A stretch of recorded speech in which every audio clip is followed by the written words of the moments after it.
बहुत अच्छे होंगे, घर पे मस्त होंगे और विंटर वेकेशन चल रहा है ना, तो ज्यादा टाइम वेस्ट नहीं करना क्योंकि आप लोग के पास बहुत कम समय है।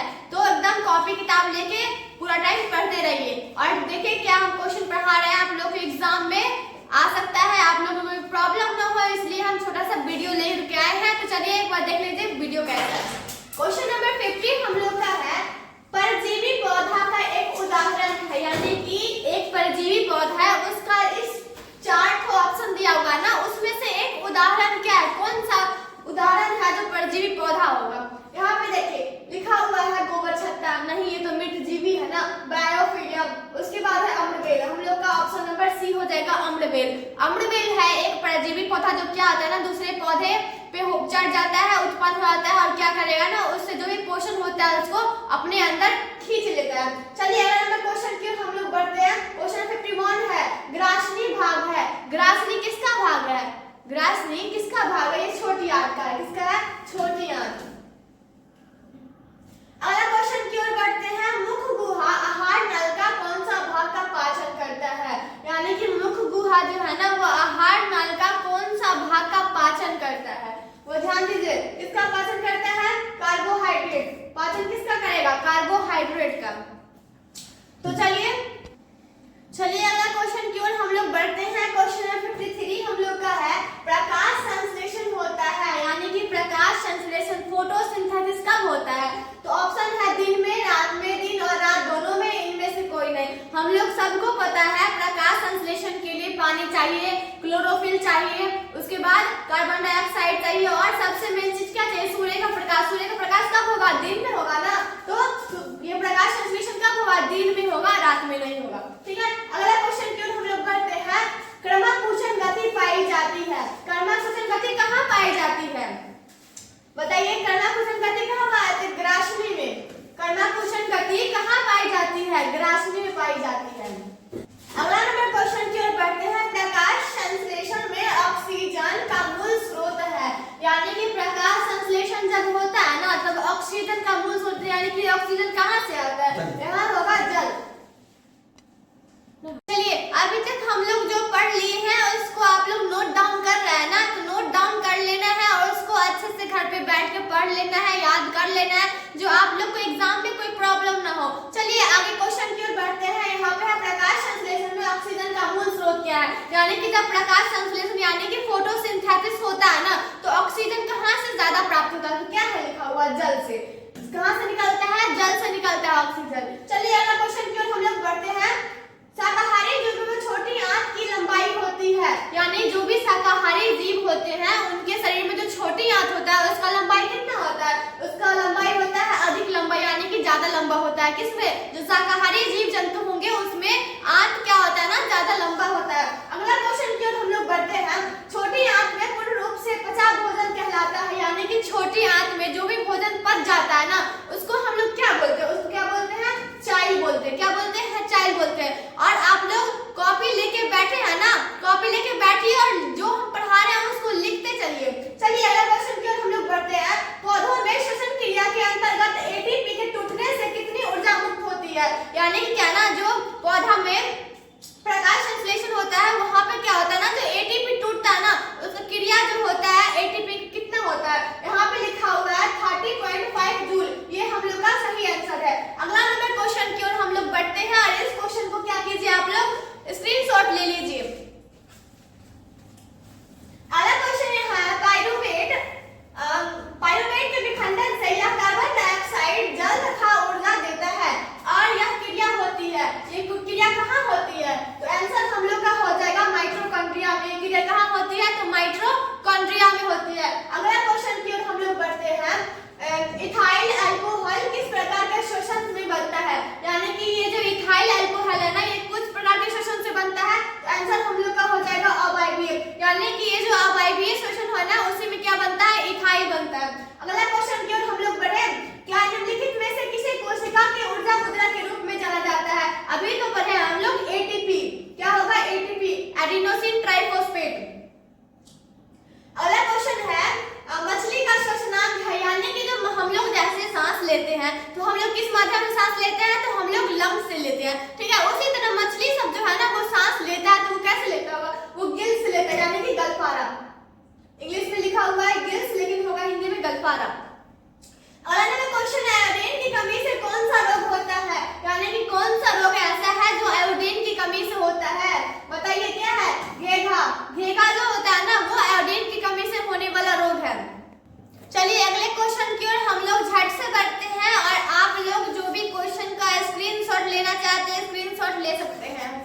देखिए अगला क्या है, श्वसन के अंतिम उत्पाद, यानी कि जब श्वसन होता है ना तो उसका अंतिम उत्पाद यानी कि श्वसन हम लोग कर लेते हैं तो लास्ट में अंतिम उत्पाद क्या है उसका, यहाँ पे हम लोग का आंसर ना क्वेश्चन नंबर 64 का आंसर हो जाएगा बी नंबर ऑप्शन CO2 तथा ऊर्जा। यानी कि जब हम लोग सांस लेते हैं, ठीक है, तो हम लोग सांस लेते हैं तो सांस छोड़ते भी होंगे ना, जब हम लोग सांस छोड़ते हैं तो अपने मुंह पे ऐसे हाथ रखिए और ऐसे सांस को छोड़िए, ऐसे हाथ सांस को हम लोग छोड़ेंगे ना तो हम लोग के मुंह से कार्बन डाइऑक्साइड निकलता है तथा क्या होता है ना गर्म वायु, यानी कि गर्म, यानी कि हम लोग के शरीर से क्या निकलता है, ऊर्जा भी निकलता है, यानी कि कार्बन डाइऑक्साइड तथा ऊर्जा हम लोग का श्वसन के अंतर दौरान क्या है ना जो ये लास्ट उत्पादन है। अगला नंबर क्वेश्चन की ओर हम लोग बढ़ते हैं, तिलचट्टा में कितने जोड़े श्वसन रंध्र पाए जाते हैं, तिलचट्टा जो है कॉकरोच में कितने जोड़े श्वसन रंध्र पाए जाते हैं, आंसर हो जाएगा 10, यानी कि 10 जोड़े पाया जाता है श्वसन रंध्र। अगला नंबर क्वेश्चन की ओर हम लोग बढ़ते हैं, श्वसन के अध्ययन के लिए उपयोग किए जाने वाला बीज है, यानी क्या ना हम लोग श्वसन का जो अध्ययन करेंगे ना तो अध्ययन में क्या ना तो किस बीज का यूज करेंगे, आंसर में हो जाएगा अंकुरित बीज, यानी कि जो अंकुरित बीज है ना उसका हम लोग उपयोग करेंगे। अगला नंबर क्वेश्चन की ओर हम लोग झट से बढ़ते हैं, निश्वास द्वारा निकली वायु को में रहती है, यानी क्या निश्वास, यानी कि जब हम लोग सांस छोड़ते हैं ना उस टाइम जो वायु निकलता है हमारे शरीर से बाहर वो कौन सा वायु रहता है, तो क्या हो जाएगा CO2 होता है, CO2 ही रहता है जब हम लोग सांस छोड़ते हैं तब CO2 निकलता है। अगला नंबर क्वेश्चन की ओर हम लोग बढ़े, पौधे में श्वसन होता है, पौधे में श्वसन कहाँ होता है, पौधा जैसे में हम लोग सांस लेते हैं नाक से सांस लेते हैं तो पौधा लोग सांस कहाँ से लेता है, पत्तियों से लेता है, कहाँ से, पत्तियों, यानी कि लिप से सांस लेता है वो लोग। अगला नंबर क्वेश्चन की ओर हम लोग बढ़ते हैं, ग्लाइकोलाइसिस होता है, ग्लाइकोलाइसिस कहाँ होता है, ग्लाइकोलाइसिस प्रक्रिया है वो कहाँ होता है, ये माइटोकॉन्ड्रिया में होता है। यहाँ पे अगला क्वेश्चन हम लोग 70 की ओर बढ़ते हैं, किस पौधे में रंध्र अनुपस्थित रहते हैं, यानी कि कौन सा ऐसा पौधा है जिसमें रंध्र, यानी कि स्टोमाटा, रंध्र में क्या होता है स्टोमाटा, रंध्र में स्टोमाटा, ये स्टोमाटा कौन से पौधे में नहीं होता है, तो ये हाइड्रिला में नहीं होता है। अगला क्वेश्चन की ओर हम लोग बढ़ जाते हैं झट से, किस प्रकार के श्वसन से अधिक ऊर्जा मुक्त होती है, यानी कि किस प्रकार के श्वसन, श्वसन दो प्रकार के होते हैं, एक वायवीय एक अवायवीय, यानी कि कौन सा प्रकार का श्वसन है जिससे अधिक ऊर्जा उत्पन्न होती है, तो ये वायवीय श्वसन से ज्यादा होता है 36 ATP होता है, अवायवीय से कितना होता है 2 ATP होता है, ज्यादा किसका हुआ 36 वाला ना, तो ये वायवीय हो गया। अगला क्वेश्चन की ओर हम लोग बढ़ते हैं, पौधों में गैसों का आदान प्रदान किसके द्वारा होता है, पौधा में गैस का आदान प्रदान हम लोग के शरीर में जो भी हम लोग सांस लेते हैं तो क्या होता है ना जब हम लोग के शरीर में ऑक्सीजन जाता है अंदर और कार्बन डाइऑक्साइड बाहर आता है तो हम लोग के शरीर में भी गैस आदान प्रदान होता है ना, तो गैस आदान प्रदान किस माध्यम से होता है, हम लोग के लंग्स से होते हुए बाहर निकलता है। उसी तरह पौधे में क्या होता है ना रंध्र से होता है, पौधे में रंध्र से होता है, रंध्र में क्या होता है स्टोमाटा, स्टोमाटा। चलिए अगले नंबर क्वेश्चन की ओर हम लोग झट से बढ़ जाते हैं और आप लोग क्या कीजिए नोट डाउन करते रहिएगा, कॉपी ले लिए है ना तो नोट डाउन करते रहिए। अगला क्वेश्चन है किण्वन क्रिया पाई जाती है, किण्वन क्रिया जो होता है ना वो किसमें पाया जाता है, तो ये ईस्ट में होता है, किसमें होता है ईस्ट में, किण्वन क्रिया किसमें होता है ईस्ट में होता है, हम लोग का ऑप्शन नंबर बी हो गया। अगला क्वेश्चन की ओर हम लोग बढ़ जाते हैं जल्दी से, ट्रैकिया किस जीव का श्वसन अंग है, यानी कि मनुष्य में क्या होता है, मनुष्य में लंग्स होता है, मछली में गलफारा होता है, लेकिन ट्रैकिया जो है ना ये भी किसी जीव का श्वसनांग है, कि कोई जीव है ना इसे सांस लेता है तो कौन हो गया कॉकरोच हो गया, कॉकरोच का ये श्वसनांग है क्या है ट्रैकिया है। अगला नंबर क्वेश्चन की ओर हम लोग बढ़ जाते हैं, शरीर में भोजन का पाचन किस प्रकार की अभिक्रिया है, यानी कि हम लोग के शरीर में भोजन का जो पाचन होता है ना ये कौन सा प्रकार की अभिक्रिया है, ये उपचयन अभिक्रिया है, कौन सा अभिक्रिया है उपचयन अभिक्रिया है। अगला नंबर क्वेश्चन की ओर हम लोग बढ़ते हैं, दूध से दही बनने की निम्नलिखित में से कौन सी अभिक्रिया है, यानी कि दूध से क्या होता है ना दही बनता है, तो ये कौन सा अभिक्रिया हो गई, ये किण्वन अभिक्रिया है, कौन सा अभिक्रिया है किण्वन अभिक्रिया। अगला नंबर क्वेश्चन की ओर बढ़ते हैं, निम्नलिखित में से किसे रंध्र छिद्र घिरे होते हैं, यानी कि रंध्र का छिद्र जो होता है स्टोमाटा का छिद्र होता है वो किस चीज से घिरा हुआ होता है, ये गांठ कोशिका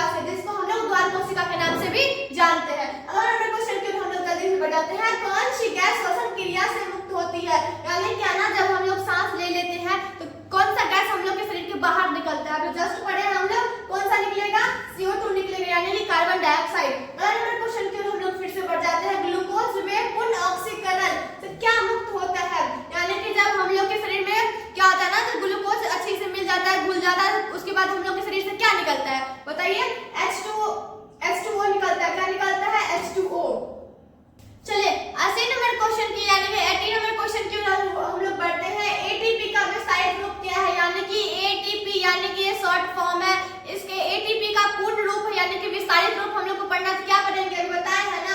एडिनोसिन ट्राइफॉस्फेट कहाँ पे लिखा है, एडिनोसिन ट्राइफॉस्फेट, यहाँ पे ऑप्शन नंबर बी हो जाएगा एडिनोसिन ट्राइफॉस्फेट, ये एटीपी का फुल फॉर्म है, इसको याद कर लीजिएगा। अगला नंबर क्वेश्चन क्यों हम लोग जल्दी से बताते हैं, निम्न में से कौन सी बीमारी श्वसन तंत्र से संबंधित है, यानी कि कौन सा ऐसा बीमारी है ना जो हम लोग के श्वसन तंत्र से संबंधित है। डायरिया नहीं होएगा, टीबी ये नहीं होएगा, निमोनिया, निमोनिया ये कौन सा बीमारी है, निमोनिया कौन सा बीमारी है बताइए।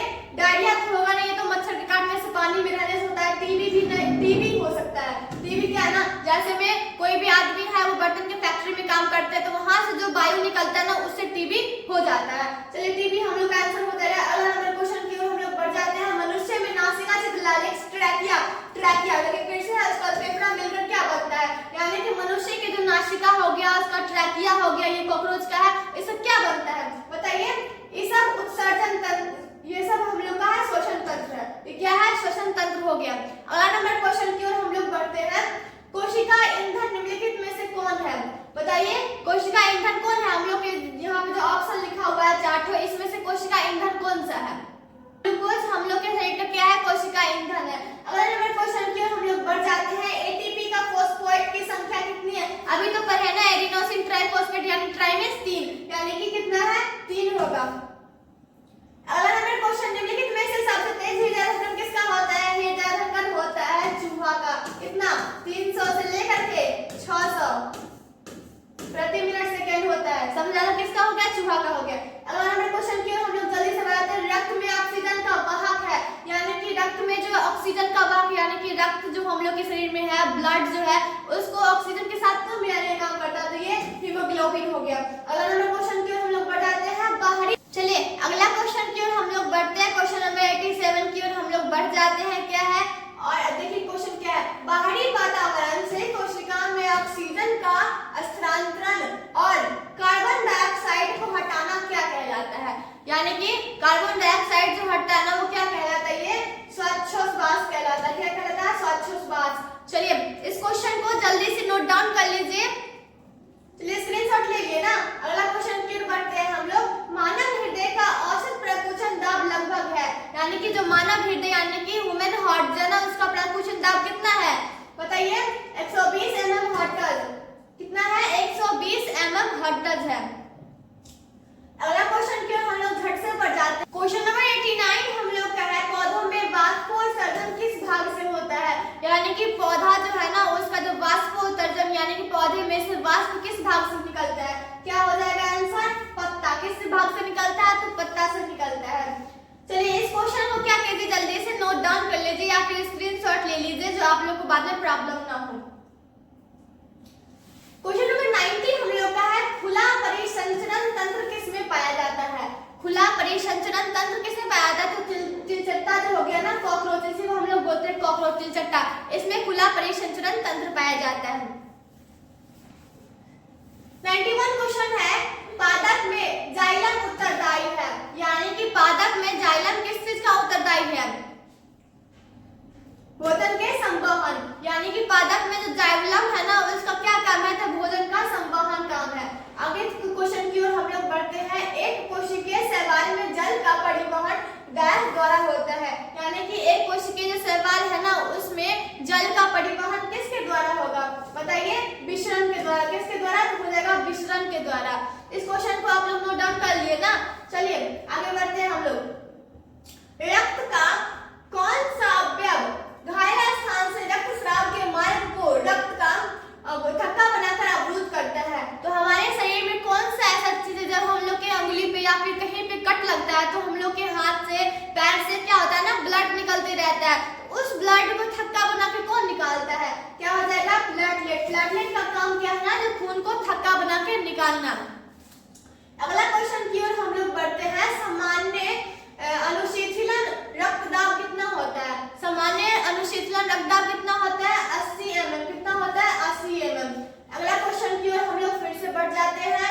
रुधिर का कौन सा अवयव रक्तस्राव को रोकने में मदद करता है, यानी कि रुधिर का कौन सा अवयव है बताया है ना अभी, कौन सा हम लोग के शरीर में ऐसा पार्ट है जो हम लोग के शरीर से खून निकल जाता है उसको क्या करता है, थक्का बना के निकालता है, तो हम लोग प्लेटलेट के बारे में पढ़े हैं ना अभी तुरंत।